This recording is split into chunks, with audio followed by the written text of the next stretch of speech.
басыңа бақыт байланар, құшақ толып гүлге жақындармен бірге әр жыл сайын ай тойланар. Қызық сауық сайран, көңіл шат мәз мейрам, мерекеге бұл күн айналар. Бүгін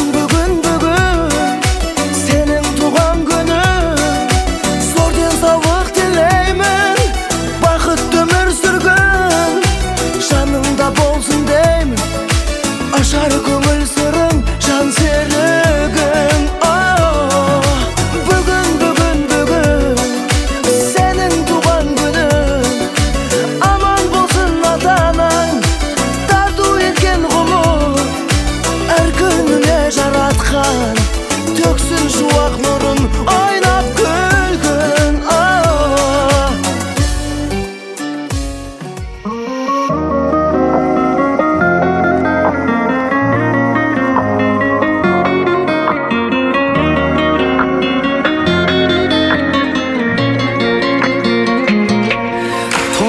Көтердің, өмірге әкелдің, балам деп қалауымды өзіңе бердің, қорғадың бәрінен қауіп пен қатердің. Ана, өзіңнен жар алдым, сүттіңнен нәр алдым, Аллаға шүкір деймін, дұрыс адаммын, адалмын себебі мен сенің балаңмын. Ана,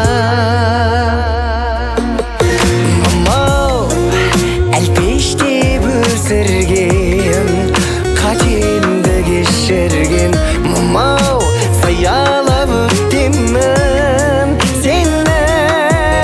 Мамау, ержетті бозығын, көренді қызығын, мамау, аялап өтемін сені. Мамау,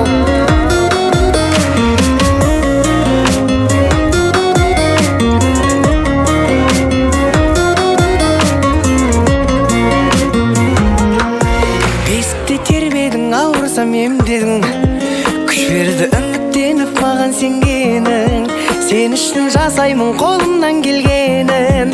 Ана, бастағы бақ үшін, балалық шақ үшін, асыңның дәмі үшін, өмір мәні үшін, айтамын өзіңе мың алғыс бәрі үшін. Ана, мамау, әлпештеп өсірген, қатемді кешірген, мамау, саялап өтемін.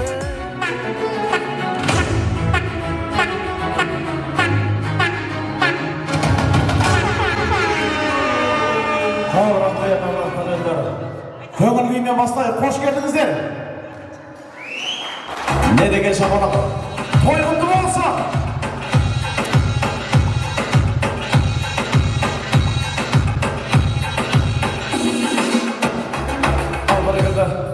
Кеш жарық, құрметті меймандар, құрметті қонақтар, ассалаумағалейкум. Ұлағатты елдің ұлықты ұрпақтары деп, ақжаулықты ару аналары деп, асқақтау әкелері деп, адығында заманның нар жүгін көтеріп жүрген ат бала азамат ағалары деп, сол ағаларымыздың нәзігі болған, ақ отауының қазығы болған, дастарханына барсаң 90 түрлі мәзірі болған, мерейлі шеңгелер деп, бүгін бір қолдың саласындай болып, бір кісінің баласындай болып, шаңырағы аталы, дастарханы баталы, Исадай атамыздың әулетіндегі болып жатқан дүбірлі тойына қош келдіңіздер ағайындар.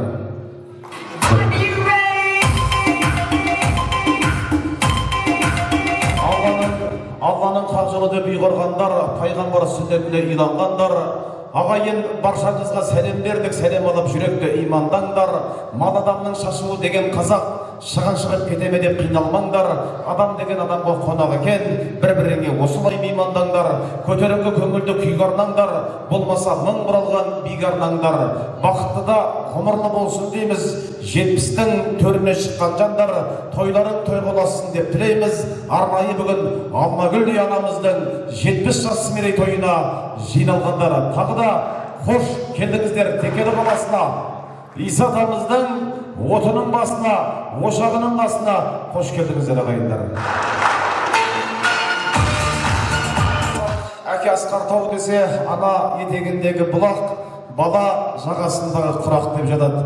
Бүгін сол ардақты анамыздың 70 жас мерейтойы деп, баршамызды осы Текелі қаласы алтындай анамыздың тойы алтын мейрамханасында жалғасын тапсын деп, ел жұртқа бір дастархан жайып батасын алайық деген бір жақсы ниетпен атамыз бен апамыздың бала шағаларының бүгінгі керемет жасап жатқан тойы құтты той болсын, ардақты анамыздың 70 жас мерейтойы құтты болсын. Ендеше қадірлі ағайындар, орындарымыздан тік тұрып, шапалақтарымыздан мақтырып, бүгінгі той төріне ардақты анамызды қарсы алайық. Ардақты ағайындар, ендеше қошемет құрметтерімізбен Иса атамыздың әулеті Талдықорған қаласы Қыран тобы этно-ансамблі Вашын тобының қыздары жігіттері, ассалаумағалейкум, ұшыған той құтты болсын, осы қошеметтер.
мықты болып арқашанда деніңіз, бұл өмірден тек жақсылық көріңіз, махаббатпен бақыт бақ боп досыңыз, туған күнді аяулы ана жыл сайын тойлай беріңіз дегіміз келеді.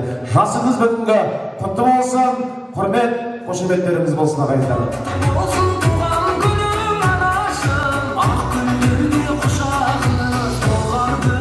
Бүгін міне сол Иса атамыздың әулетіне, Алмагүлдей Асыл анамыздың шаңырағына 70 жасы мерейтойы құтты болсын деп Қазақстанның түкпір-түкпірінен келген барша қадірлі ағайындарымызға әулеттің атынан рахметімізді айтамыз. Құрметті асыл ана, той төріне бір естелік фотоға түсіп, сосын шайғасып төрге түсеміз. Ал мархабат, сыйлай бер, ажыратып жатасың ба? Қолдан келсе үлкеннен баталайық, ықыласы үлкеннің батасында дейді. Бүгінде міне керемет мерейтойымыздың, жайнаған ақ дастарханның ақ батасы, тойымыздың беташар батасы Иса атамыздан болсын ардақты ағайындар. Ендеше әумин деңіздер.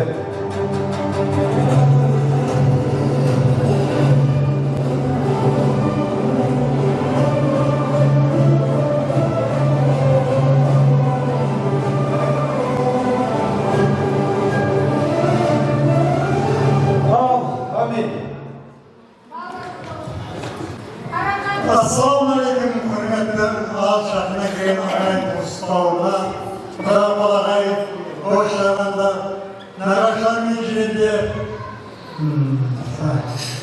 көз көрген барлық ағайындарға бөлелері бар балдардың.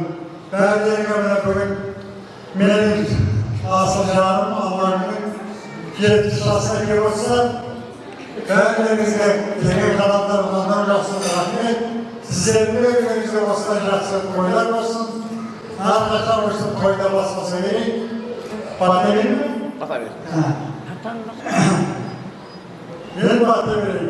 Құдайым оңдасын, еш жамандық болмасын, әуге бірлер қолдасын. Қайгерек шашымен жауында болсын. Бар қаласын, қадыр барсын. Дастарханымыз берекелі болсын. Оттарымыздың басы берекелі болсын. Кең кейі берсін, тетіз дәулет берсін. Ұл қыздарын бақытты, дәулетті, абыройлы азамат болсын. Ауызы шығып, мықты болсын. Жұмыстары табысты болсын. Өсіп, жақсы еттерді бастап жүре берек. Бәрілеріңіздің үйлеріңізде осылай жақсы тойлар болсын. Әумин. Әумин. Атамыздың ақ батасы қабыл болсын. Ардақты ағайындар, асалып, демалыңыздар, той құтты болсын. Анамыздың өмірі мәңгі сәнді болсын деген жақсы тілек арқылы берген ардақты ағайындар. Құлақтарыңыз бір әдемі әнде болсын, қабыл алыңыздар. Анамыздың құрметіне, ағайын туыстың құрметіне бір тамаша ән болсын, қабыл алыңыздар.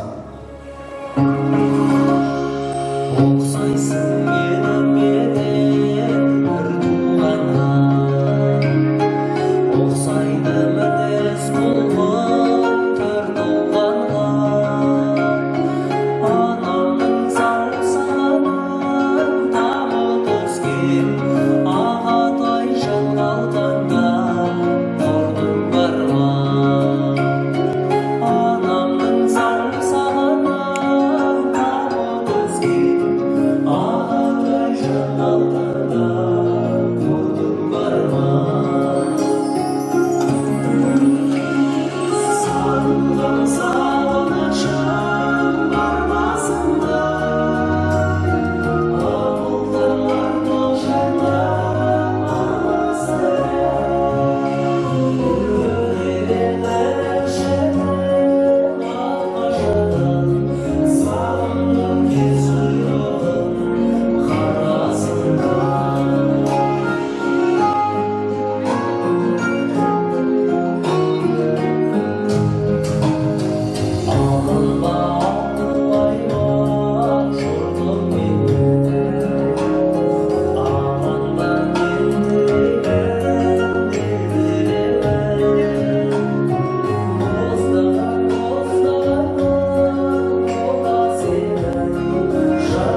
жатырсыздар. Анамызды сыйлап, Асқартау Исадай атамызды сыйлап, сондығында баршаңыз қош келіп, асалып дәм алыңыздар.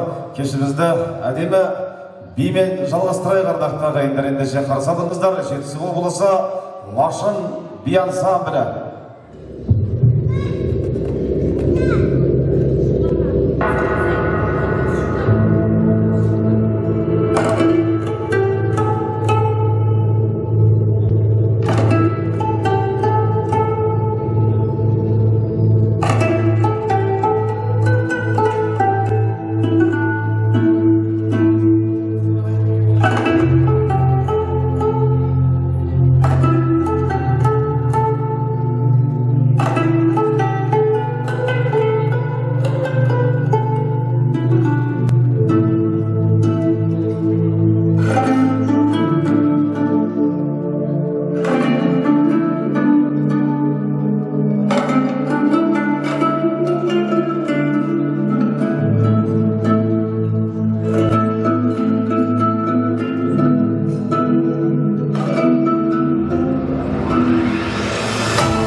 Айналайын қыздар.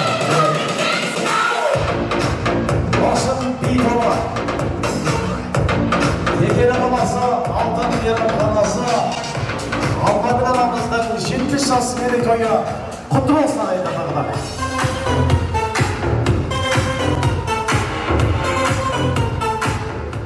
Ал енді ардақты ағайындар, әнімізбен, биімізбен жалғастырып жатырмыз санамыздың кеші деп. Ендеше бүгінгі тойымыздың ыстығасы таутасымен көрікті, табағасымен көрікті. Қарсы алыңыздар алтын мейрамханасының атынан.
астың батасы, әулеттің құрасы, Ермахан ағамыздан сұраса құрметті ағайындар.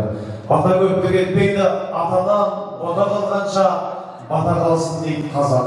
Ермахан құда астың батасы, әумин деңіз.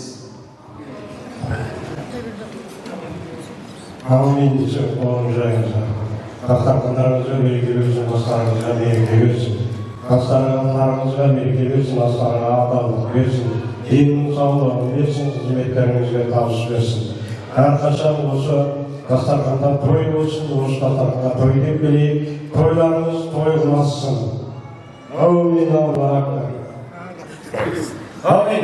Айтқаныңыз келсін, батаңыз қабыл болсын. Ал ардақты ағайындар, дәм алыңыздар, қош келдіңіздер, той тағы да құтты болсын.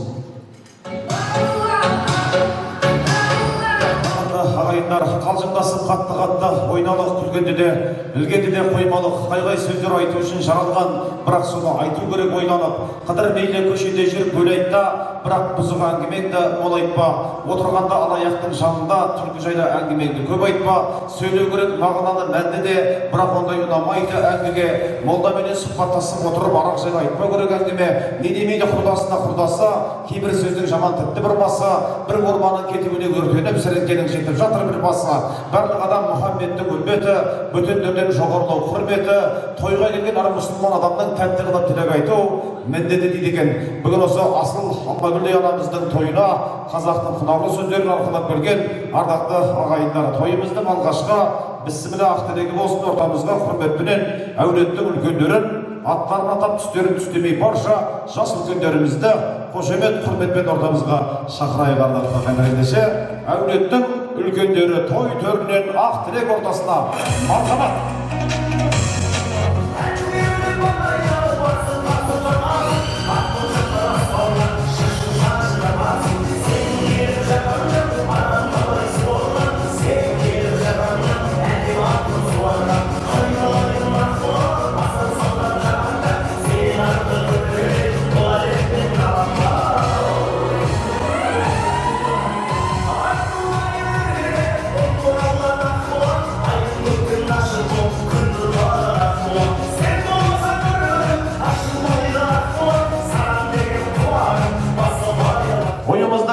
Алғашқы ақ тілегі жас үлкендер өздеріңізде қош келдіңіздер.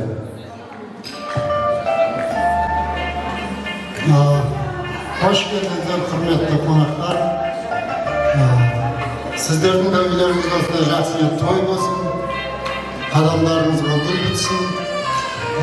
Жеңге 70 жасыңыз құтты болсын, деніңіз сау болсын, өмір жасыңыз ұзақ болсын.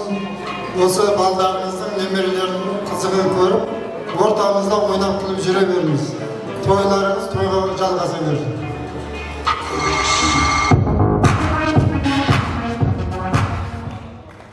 Міне, бүгін ағымдар әулеттің үлкен шаңырақта үлкен той. Бұл тойдың себебіші, мына абысыным 70 жасқа шығып отыр. 70 жасыңыз құтты болсын, денсаулығыңыз мықты болсын. Мына ағам екеуіңіз 100 жасаңыздар. Мына өсіріп жатқан балдардың, немере шөберелердің қызығын көріп, ортамызда жүре беріңіздер, үлкен кісілер. Мінекей енді сіздер ғой, енді біздің неміз, әрі енеміз, әрі атамызсыздар. Дендеріңіз сау болсын, тойға жалғаса берсін. Ассалаумағалейкум, тойға келген тойшыл қауым, саламатсыздар, қарындастар, қыздар, құдағилар. Барлықтарыңызға осы аға жеңгеміздің мерей тойы, қуаныш тойы жоғысты болсын барлығымызға. Жеңгеміз бен ағамызға тілек айтам ба, бата берем ба, біле алмайтын. Бата мен тілек тәсілі бір ма жоқ? Тамада жігіт, сіз айтыңызшы. Екеуі бір сөз ба жоқ, екеуі екі бұнық па? Ал, онда бата берсем дұрыс қой дейм, ә? Әуелі Алла оңдасын. Бисмиллахир-рахманир-рахим. әуелі Алла оңдасын, пайғамбарлары қолдасын. Бақыт сыйлап әр күндеріміз еш жамандық болмасын. Әмин десе халқымыз мүдіре алға тартыңыз, қыдырдарып бақ болып, күн сайын шалқыңыз. 70-ке де жеттіңіздер, біріңізді біріңіз жетелеп, ғасырдан да асыңыз. Жеңеше, мына 70 жас мерейтойыңыз құтты болсын. Балағыңыздан немере чөбіре чөпчек саулай берсін. Ата-баба дәстүрін сол ұрпақтар мәңгілікке жалғай берсін. Әмин. Аллаху акбар. Ал енді бұдан да жақсы күндер болсын. Ағамыз 90-ға келгенде тоқан алып беріп, сол тойды осы отырған халық 1000 есе көп тойлайық. Сол тойларда балуан салып, қыз қуып, көкпар тартып, аламан бәйге қосайық. Әмин. Аллаху акбар. Бұл жалғасы және жалғаспай қалды. Ал 90-ға келгенде алып берсеңіз, ар жағында 100 жаста балаларды бағасыз емес.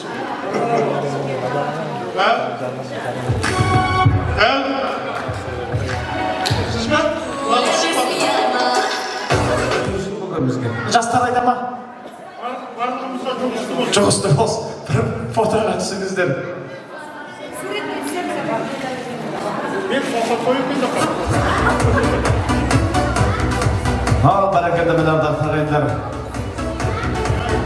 Айналып кетейін асыл ана, асқартап әке, іші ағарып сөз, құдіреті қандай керемет ардақты ағайындар. Әкені, ананы сыйлаған бала жетістікке жетеді ардақты ағайындар. Міне сол әкесін ұлықтап, анасын құрметтеп осындай елдің батасын алып жатқан жаңа қайнысы қандай керемет бата берді. Жақсы тілек айтты ардақты ағайындар. Батамен ел көгереді, жаңбырмен жер көгереді. Сөзі де әке деген, әкемес пе өсіріп мәпелеген, әкесі бар балалар болады ерке, аспандағы айды да әпер деген, күнде той бола бермес дәл осындай, танышымас көңіл бақыт жолы шылмай, өмірде саған жақын адам болмас, төрт бөлген түн ұйқысын анашыңдай деген. Сондай құрметті асыл әкелеріміз бен ардақты аяулы аналарымыздың ардақты ағайындарымен көрер қызықтары көп болсын, жетер жастары 100 болсын деген жақсы тілек арқалап келдіңіздер. Ендеше әдемі әнмен жалғайық тойымызды. Сол керемет тамаша әнді жолдайтын апамыздың немересі Диас Батырды ортаға шақырайық ардақты ағайындар. Ал Диас Батыр келе жатыр.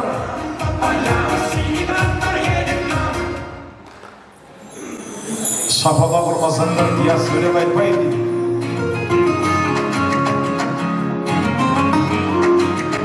Қошеметі болға, Диас ортаға.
Şunlar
Изатамыздың немересі әнші, шөбересі бейжеген. Көрдіңіздер міне. Кішкентай шөберенің биін көрдіңіздер ғой. Сонда да ардақты ағайындар Марат сияқты бейжеген атасындай. Той құтты болсын, құрметті ағайындар. Жақсыны досқа баласқан, жақсылық іске таласқан қазақ деген текті халық ардақты ағайындар. Астанып ауқаттанып болыңыздар. Кешімізді әрмен қарай тағы да әнмен жалғастыратын ардақты ағайындар. Жетісу облысына белгілі Талдықорған қаласының үздіктері арнайы келіп отырған міне Қыран этноансамблі шапалақ қошеметпен.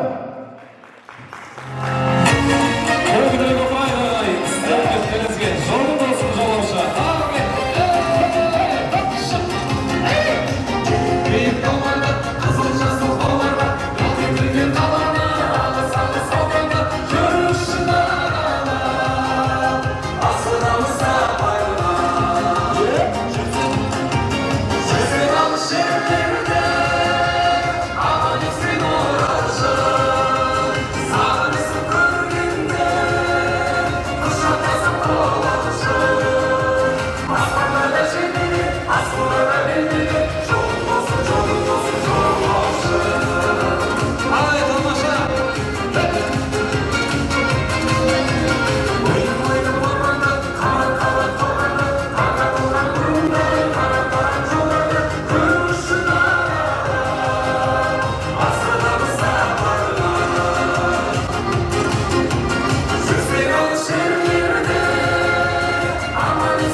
Текелі қаласының төрінде, арғындардың елінде асыл анамыз Иса көкеміздің шаңырағының шырағы болған, отбасының бұлағы болған ардақты ағайындар, іркітдей ірімей, айрандай үйітіп отырған Алмагүл анамыздың қос 35-і құтты болсын деп бір шапалақ ұрсаңыздар, ешкім айып етпес ағайындар.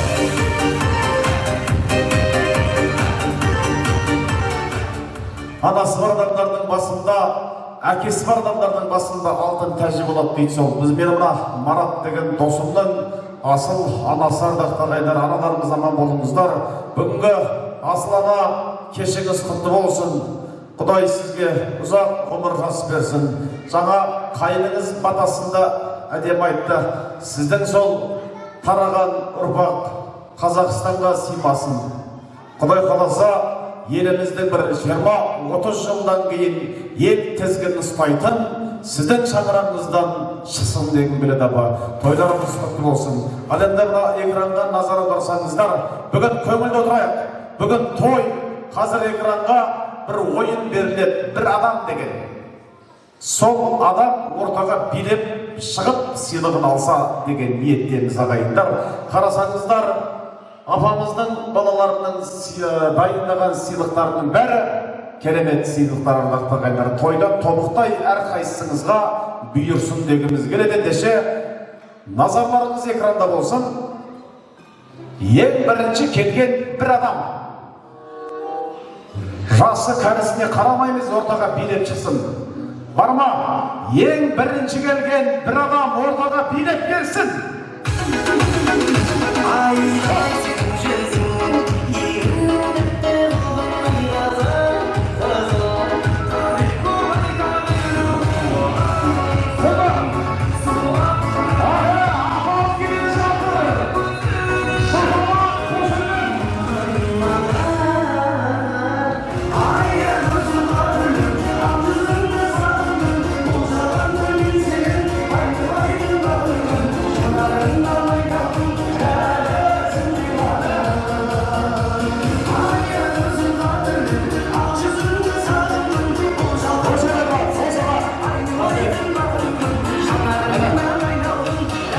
Өздеріңіз билей алмайсыздар, билеп шыққан адамды көре алмайсыздар. Шапалақ ұрып отырыңыздар. Ал Апатай, қош келдіңіз, ардақты, аяулы ана. Тойға нешеге деп шақырды? 7-ге келдім. 7-ге деген тойға қаншада келдіңіз? 6-та келдім. Міне шапалақ ұрып қойыңыздар, сағат 6-да. Сағат 6-да мына жерде келіндер де жоқ, бізде ешкім жоқ. Апам өзі администратор екен, осы жер дастархан жайнап жүрді. Айнап кетейін Апатай, аман болыңыз, жасыңыз ұзақ болсын, бала шағаңызға тек қана той бұйырсын деймін апа. Той төрінде шапалақ ұрып дейді.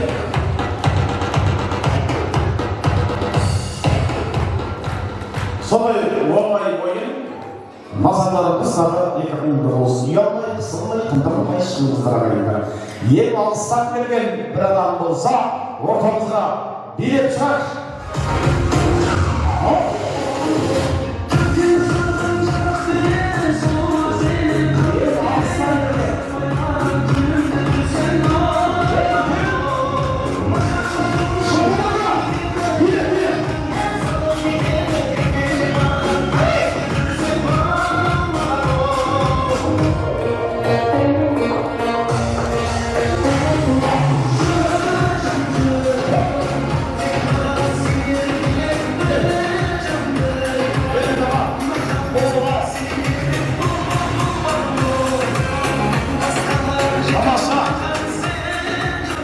Рахмет, бүгін асыл аналарымыз келіп жатыр, қол соқпаймыздар. Апатай, қай жерден келдіңіз? Қарағанды облысы. Қарағанды облысы, Теміртау облысынан келіп отыр. Рахмет, ең алыстан келген. Енді Мараттың бөлесі де шығып еді, ол жігітті де ортаға шақырайық. Келіңіз.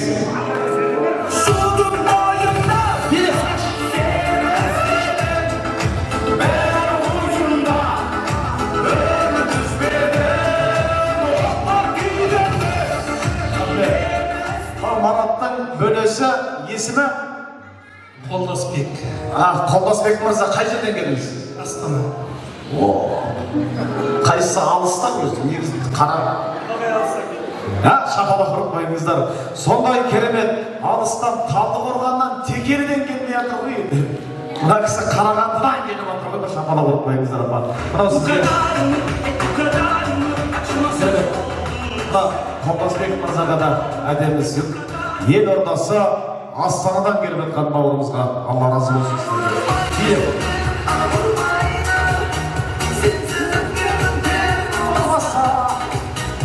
Шапалақ ұрыңыздар, апама.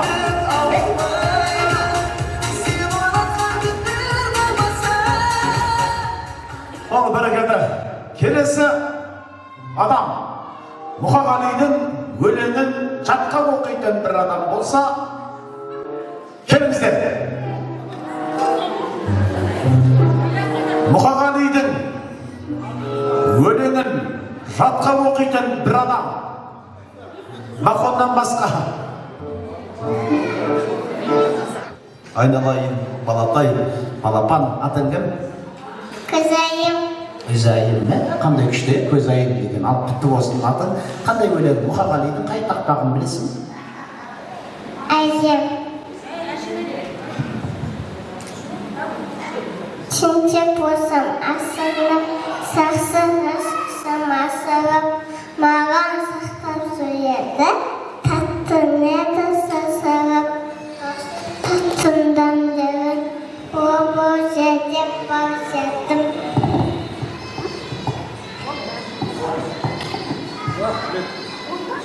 Шыққа.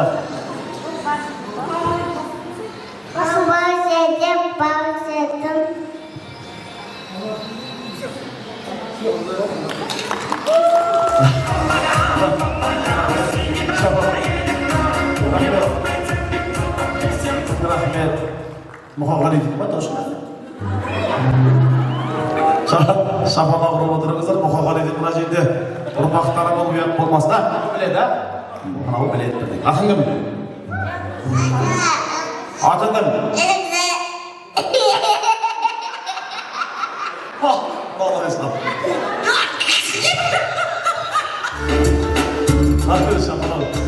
Молодец, шапалақ ұрып қойыңыздар, мына арқанның жігіттері қандай пысық болады, ұрғын соғып қойыңыздар. Құданың баласы, бәрекелді. Ал енді той құтты болсындар, ағайындар, той болмасын. Енді сонымен Мұқағалидың өлеңін жатқа оқитын бір адам шапалақ ұрып қойыңыздар, кішкентай балапанымыз. Келесі бір адам. Өзге тілде сөйлей алатын бір адам. Келіңіз атаға, билеп. Ай, сенің жүзің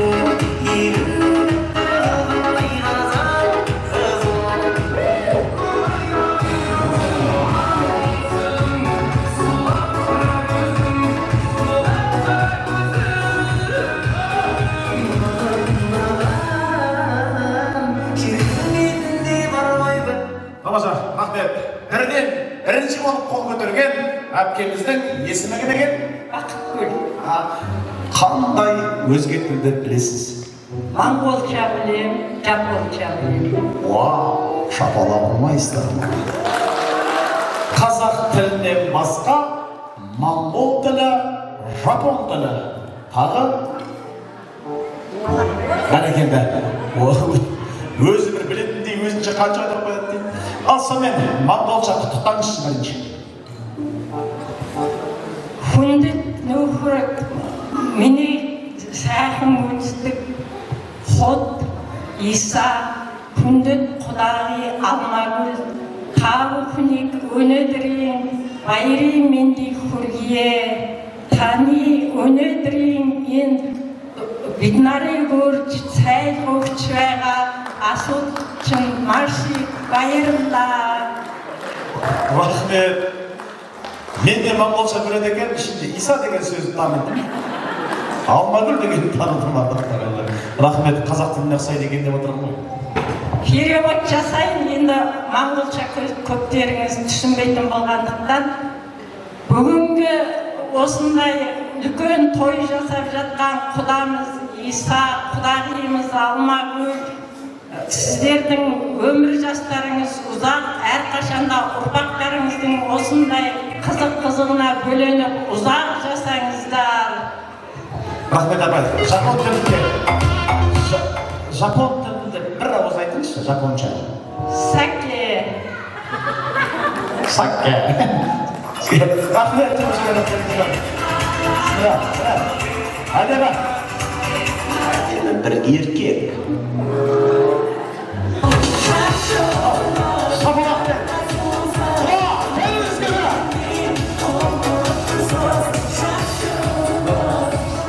Ербақанды да келіңіз. Шашыңызды салыңыз ғой. Шапалағын қойыңыздар, билет ба.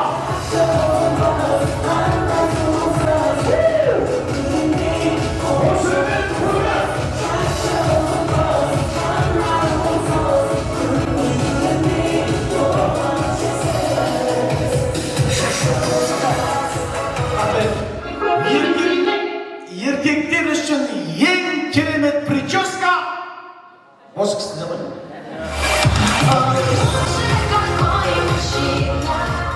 Бояп жүрмейсің, ағарды деп проблема жасамайсың, краска сатып алмайсың. Көке, жасыңыз ұзақ болсын. Жаңа қарадыңыз да шашыңызды ұстадыңыз ғой, не ойладыңыз? Не жүрген басым қышып кетті.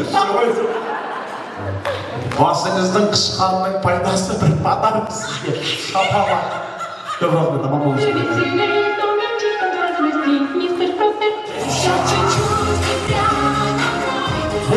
Қосылар көкемізге. Келесі бір адам.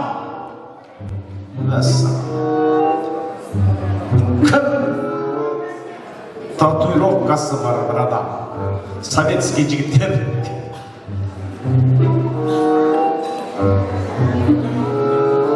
Шыға, кім бар? Апамның қайнысы шығады-ау, чота қарады ма? Келіңіз көре!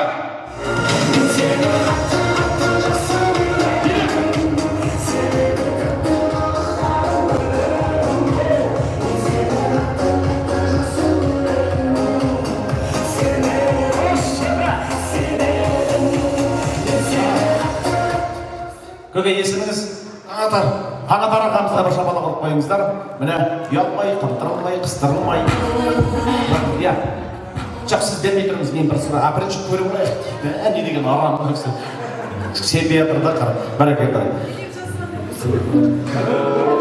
Әйелдің атын жазып қойды. Нормально.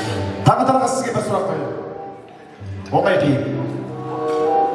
Оңай қиын қайсы? Бәрі бір ма? Иә. Бірақ жаңа апамызды қайнысы ағам 90-ға келгенде тоқал алып беріңіз деді ғой, тоқал бәрімізге бұйырсын деді. Сол сұрақ сізге. Қандай еркекке тоқал алуға болмайды?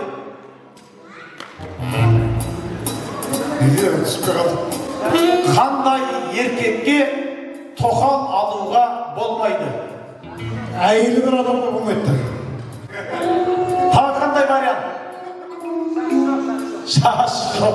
Шашын жұлат дейсің ғой. Тағы? Негіз дұрыс емес екен ағалар. Тоқал алуға болмайтын еркек, диабеті бар, сахары бар еркекке болмайды екен. Неге дейсің ғой? Тоқал да тәтті дейді ғой. Соны тоқал аламын деген чандарға айтып жатқаным ғой. Қазақтарыңдар қошыңыздар, қоса қойыңыздар.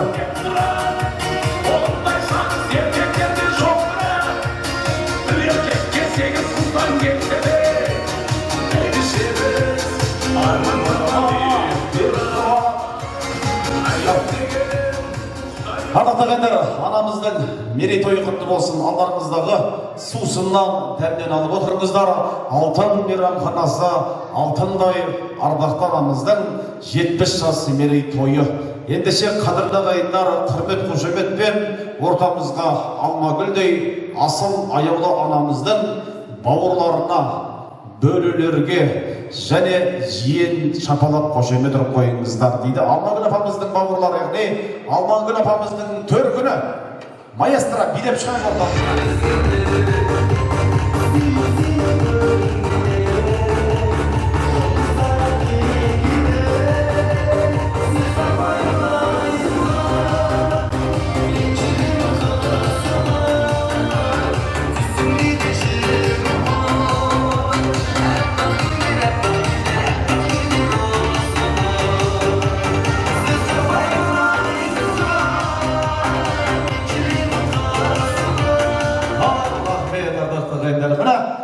Аяулы анамыздың төркіндері. Қош келдіңіз көке.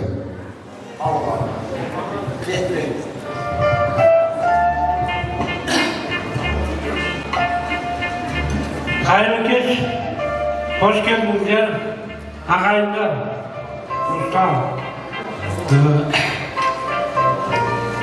Мінекей бүгін бәріміз бас қосып мәселе боласыңыз. Мына қайнапамыздың бүгін туылған күні. Бар ықыласымен қарсы алып жатыр. Алғыс айтамыз. Өмір жастары ұзақ болсын, жолдастарым екеуін. Халыққа, елге абыройлы болсын.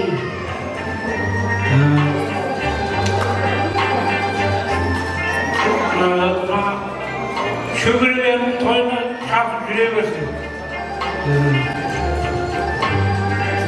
Olsun жақсы жақсылықтар ең тілеймін, жақсы күндеріңіз көп болсын. Тек жақсылықтар тілеймін, қуаныш күндеріңіз, жақсы күндеріңіз көп бола берсін.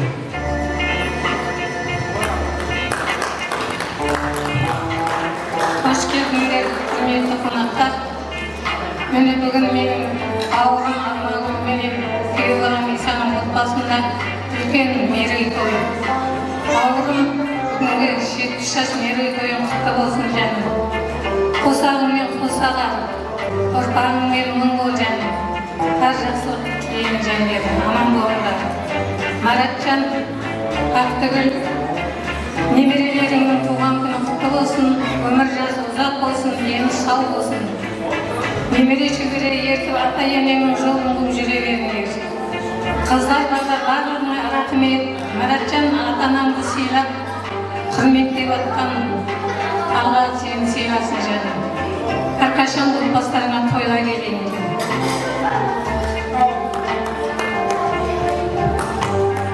Мінекей, құрметті қонақтар, барлықтарыңыз сыйлап, апам жездем сыйлап келіп, осы мерейтойға.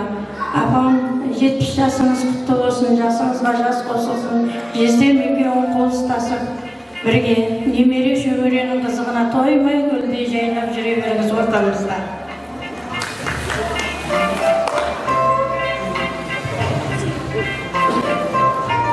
Құрметті қадірлі қонақтар, міне Алмагүл Нағашы апамның 70 жасының мерейтойын бүгін тойлап жатырмыз. Исаға отбасымызда, шаңырағымызда әрқашан той думан арылмасын. Марат бөле, Бақтыгүл, міне бөлелерім, барлығыңыз осындай ата-анаңызда, алақаныңызға салып, осындай 70 жас мерейтойын тойлап,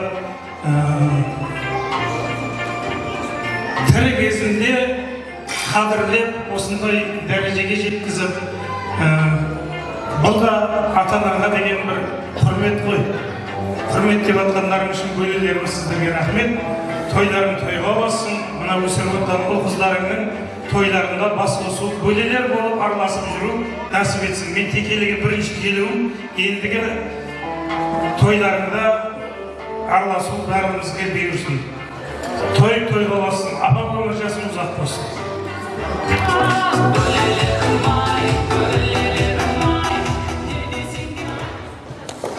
Sevgiler, dedemi sağ ol, toyda ötünem, ötünem.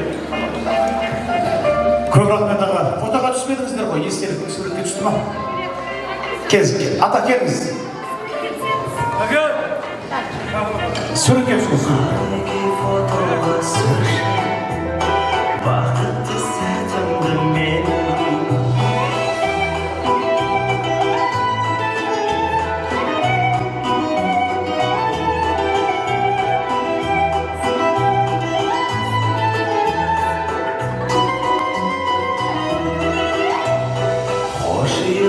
Қиды сенен өзімді ұстадым әлі, ішімнен тіледім үнсіз, бітпесе екен дедім. Ішіне адам кірмесе, сарайыңнан не пайда, осылай араласып жүрмесе, ағайыннан не пайда дейді екен. Бүгін сол бірі ағайынның арқасы ардақты ағайындар. Ақ тілек, ақ баталарыңыз қабыл болсын, мұраттарыңыз асыл болсын, құрметті. Басым кел, ағайындар. Қалады, қадірменді ағайындар, сол атамыз бен апамыздың жиен немересі Мадина деген кішкентай красавицаның әдемі әжесіне арнаған әні бар. Тыңдайық, Мадина, айналайын.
Ендеше тағы экранда назарларыңызды аударсаңыздар, ардақты ағайындар, бағанағы бір адамның жалғасы.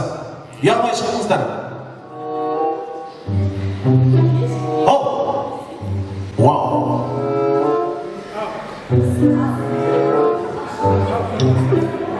Мәссаған, шықсаңыздар şimdi. Қазір Алмагүл апам өзі шығамын деп отыр. Келіңіздер, кім? Ысқыра алатын бір қонақ. Әйел адам ғой. Кім бар? Ұялмаймыз, келіңіздер. Билейтен бір адам шықсыншы. Мейлі екі адам шықсын. Кеттік ал. Билеп шықсыншы адам бар ма?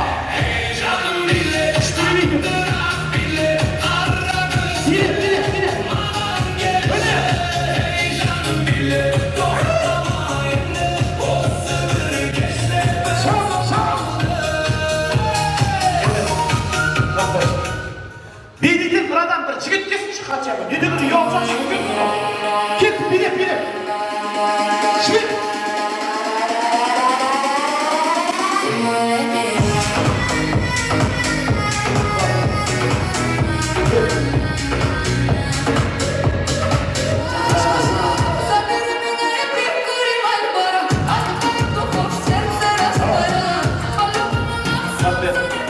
Әпкеңіз молодецсің. Ана жігіт қолтарап бәрін жібере береді екен онда.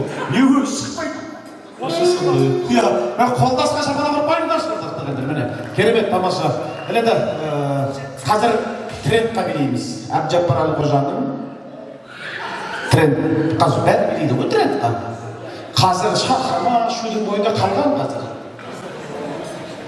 Бұл қазір қосамыз. Бірінші тренд дейді. Тренд. Кел.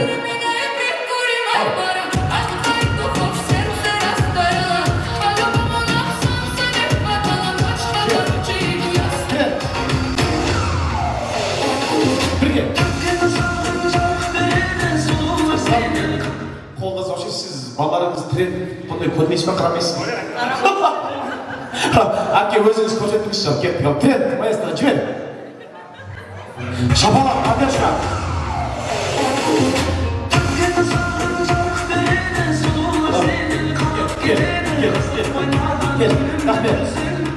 Кел, сен көзінші кел, міне, ана кісіні қайталайсыздар қазір, міне. Мә кім ойлаған, бүгін 70 жастық тойға келіп, кішкентай баланың биін қайталаймыз деп. Міне. Осыны қайталайсыздар. Ал, шапалақ ұрып тұрма.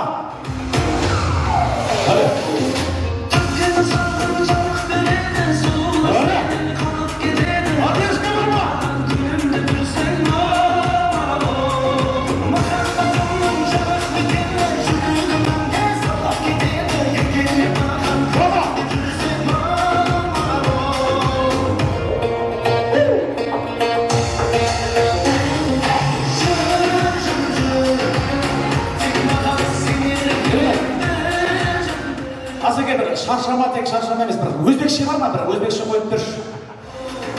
Кеттік ал. Қолдас мырза есіміңіз? Әсемгүл ханымның құрметіне бір керемет өзбекше болса бір әйелі бейіс. Бар, отыр ғой. Міне шапалақ ұрып қойыңыздар, тренд.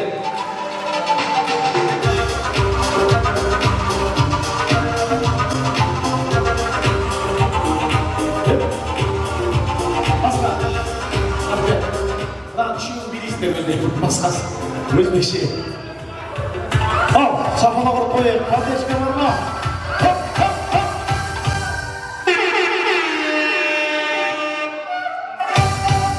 Ал.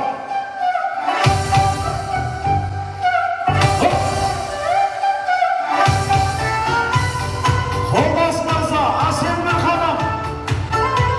Браво!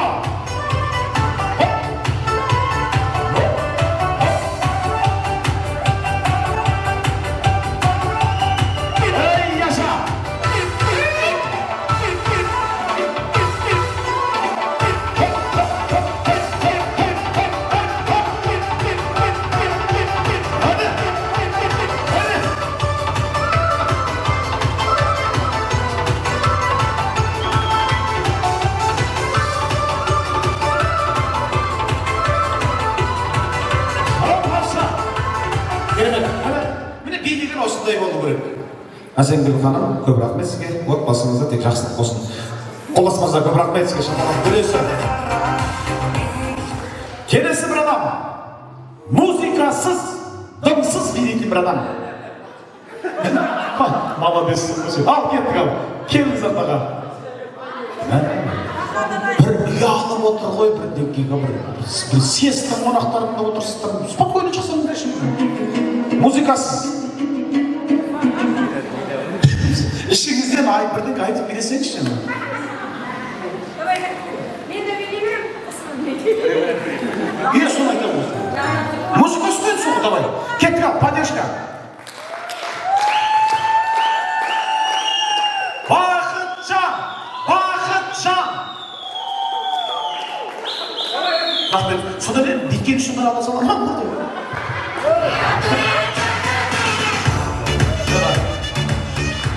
Рахмет. Оған да рахмет, бақытжан рахмет. Ана жігіттің өзін шақырайықшы. Келесі бір адам, сол адам. Ән айта алатын бір адам. Міне, осылай билеп, маэстро жібер.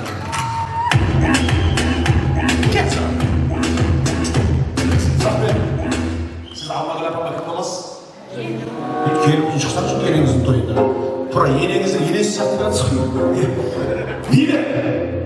Sonra Allah'ın apamızın kelime ayna adam sabah tımbay şaykayımız.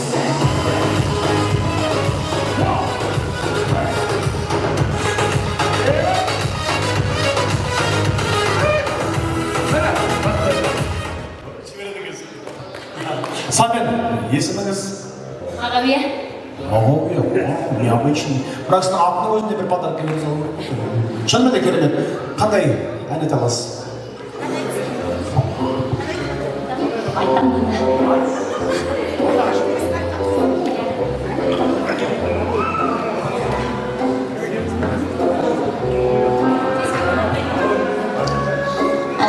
Ақшашты анамыз ғой, сол үшін ана туралы ән айтайын.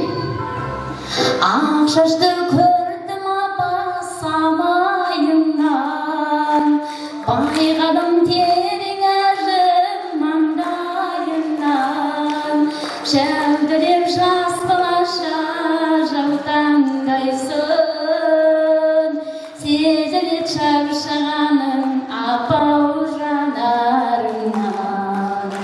Бар мекен мерім дана бір өзіңдей, ыстығым алақаным тілім денген, анашым әлі күнге көз алдымда, жеткізген осы күнге апау сенің арман. Бейжігіт, сенің өсіп жүргенің апамның батасының арқасы.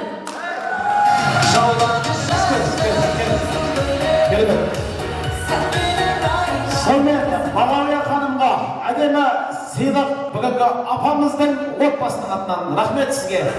Қонақ болса осындай болсын. Сонымен келесі бір адам. Ән айтамын айтып бір адам. Мына кісілердің бәріне беру керек қой. Жоқ, келесі. Как раз сол жігіт керек өзі.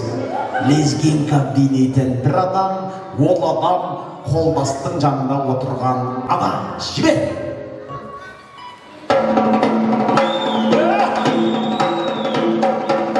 Жібер!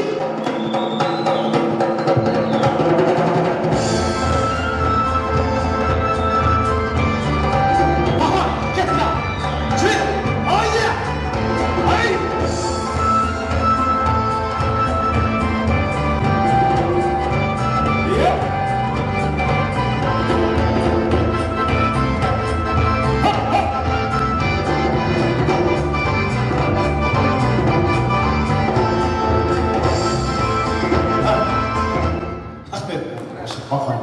Енесін.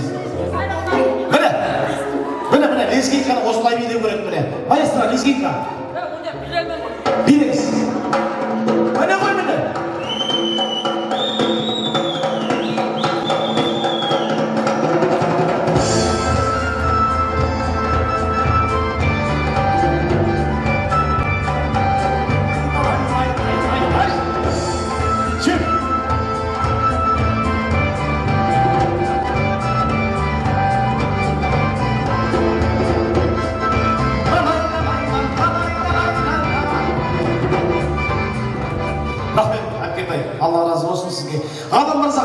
атты сыйлық.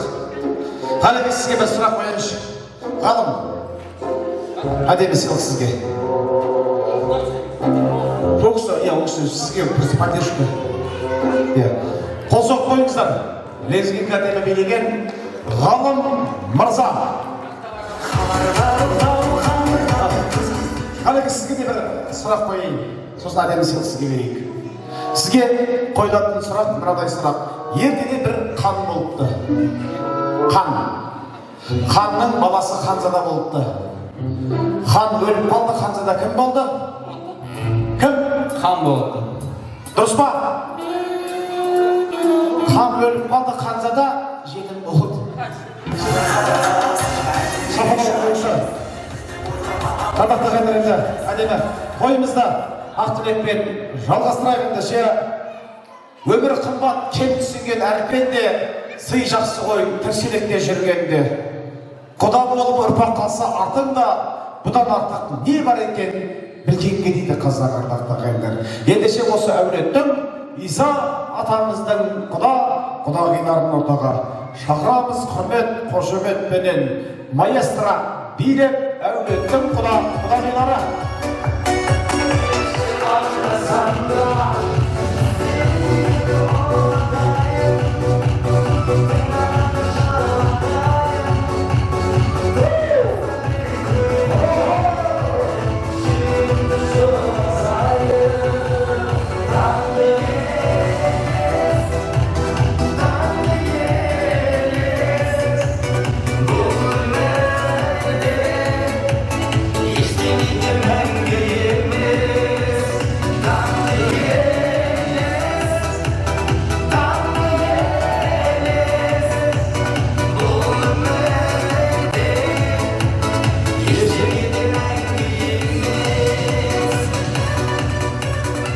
Айналып кететін осындай құдағиларымызға қошемет, құрмет болсын ағайындар. Рахмет, қош келдіңіздер. Мына ардақты ағайындар, Қазақстанның түкпір-түкпірінен келіп жатқан құдағиларымыз. Өке, өзіңізден бастайық, жалғасын. Кімді?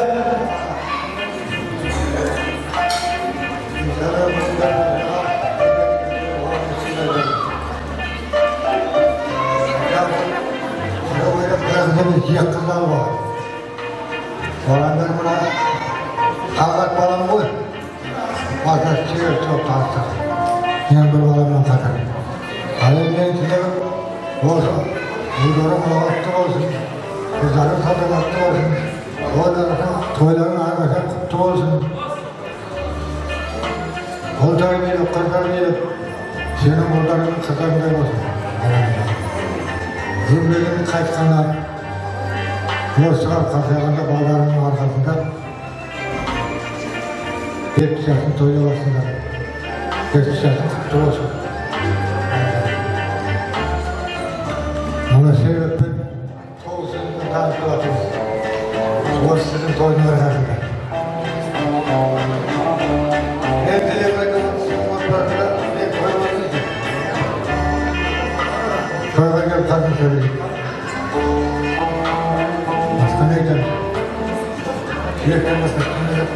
Әуелі ассалаумағалейкум.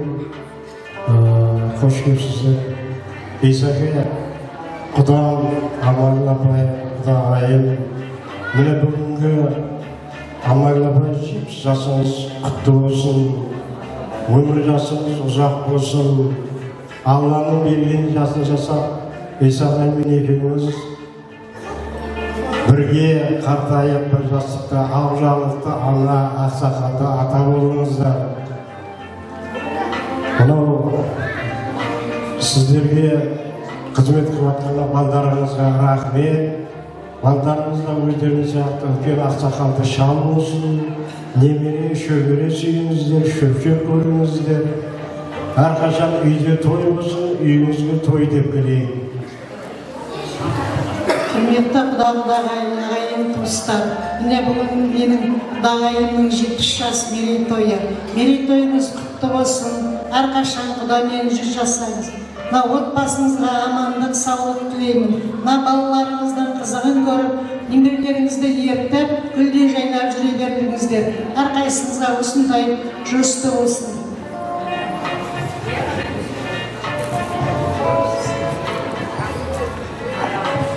Құрметті бағдарлар, бүгінгі тойларыңыз құтты болсын. Иса Алмагүл бүгінгі 70 жас мерейтойы құтты болсын.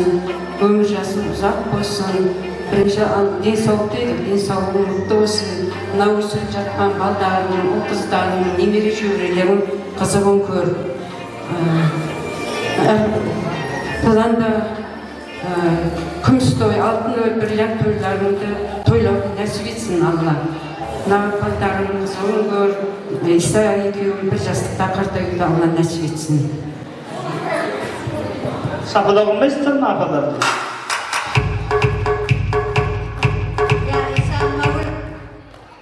Жасың құтты болсын. Құсағымен құсаға Алла берген көжектерінің немерені ертіп, шөберені жертіп, Иса екеуің жүре беріңдер, дендерің сау болсын. Неғып атқан қыздарыңа да, балдарыңа да рахмет. Еліңе елеулі, халқыңа қалаулы болып, аман есен жүре беріңдер. Мен Исаның кластасым. Сапыда отырсаңыз тойда отқандай. Ассалаумағалейкум, құрметті қонақтар. Неге апамыздың 70 жасы құтты болсын. Өмір ұзақ болсын, жасы жас, деніне саулық болсын. Немере, шөбере, шөпшік сүйіп жүре беріңіздер. Қартаймаңыз, 100-ге келіңіз. Аман болыңыз. Сапалақ қайда? Сапалақ.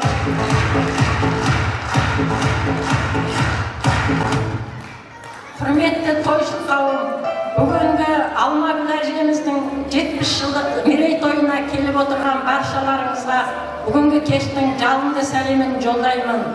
Әрқайсыларыңыздың үйлеріңізде осындай қуанышты той болсын, жиған тергендеріңіз тек жақсылыққа шашылсын. Бүгінгі той иелері Алмагүл әжеміз бен Иса атамызға ғасыр жасап ұрпақ жұрағатының тек жақсылығын көріп, әрқашанда осындай сый құрметке бөленіп жүре беруіне тілектеспін. Әрқайсымыз осы ақ дастарханға тек ақ пейілмен, тек қуанышты бөлісуге, келуге Алла тағала нәсіп етсін. Аман болыңыздар.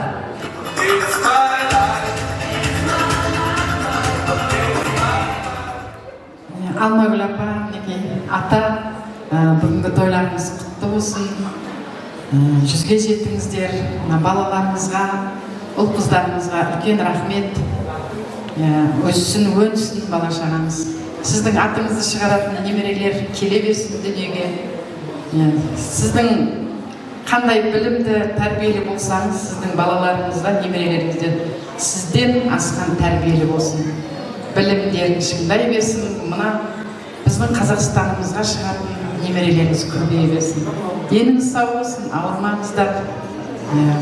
Рахмет екі бала шағаңызға. Өте үлкен рахмет. Ол балаларыңызға да, қыздарыңызға да осындай тойлар сіздер сияқты бола берсін. Құтты болсын барлықтарыңызға. Құдашалар, құда-құдағилар, бақытты құдағи, Маратқұда, барлықтарыңызға құтты болсын той. 70 жас ата-анаңызды тойлап жатқан құтты болсын.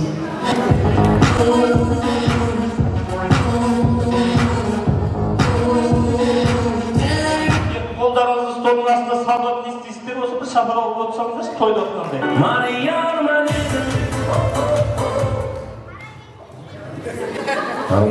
Исаға тойларыңыз құтты болсын. Алмагүл апаның 70 жасы. Осылай екеуіңіз бірге өмірдің қызығын көріп қартая беріңіз. Ол қыздарыңыздың қызығында тоймаңыз. Әрқашан шаңырағында той болсын.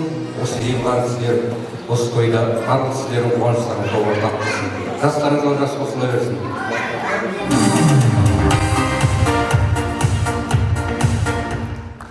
Армысыздар тойға жайылған қауым. Не бүгін Алмагүл құдағайымыз 70 жасы.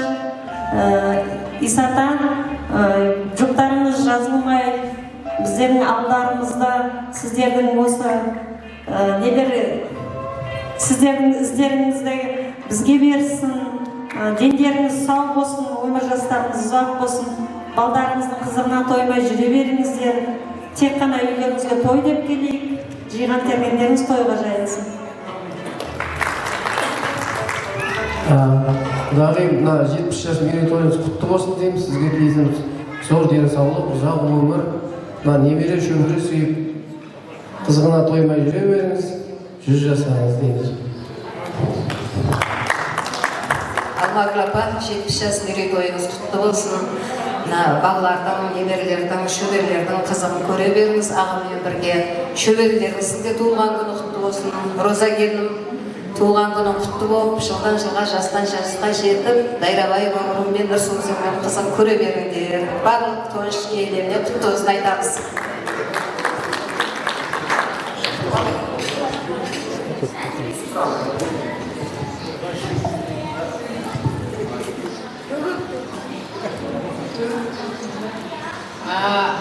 Аға, апа туған күндеріңіз 70 жас мерейтойларыңыз құтты болсын.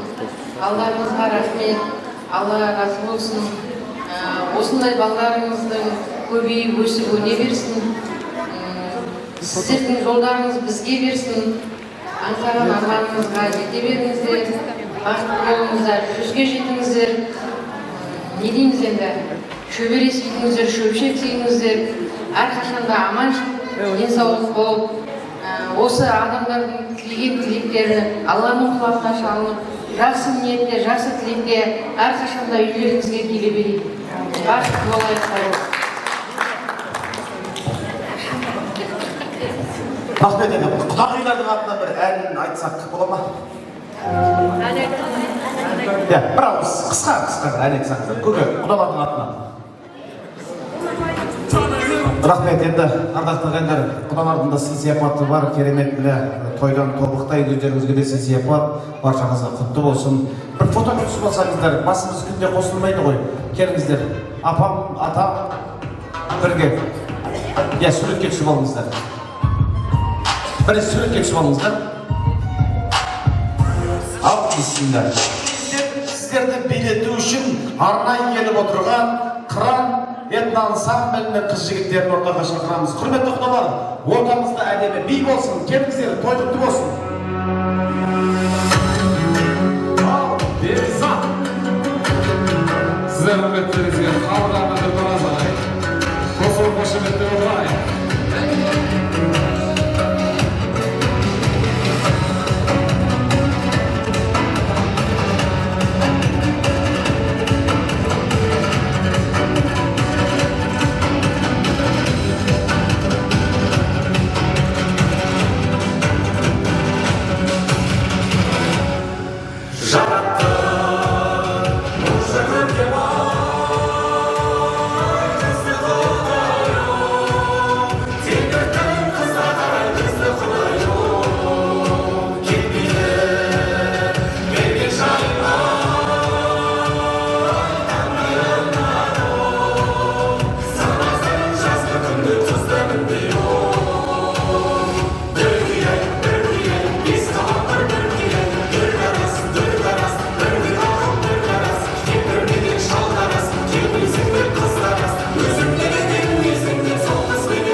Көп рахмет.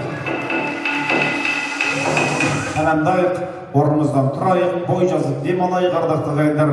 Алтын мейрамханасының төрінде алтын анамыздың 70 жас мерейтойының тамаша биімен кешімізді жалғастырайық. Ендеше баршаңызға үзіліс ағайындар. Той құтты болсын.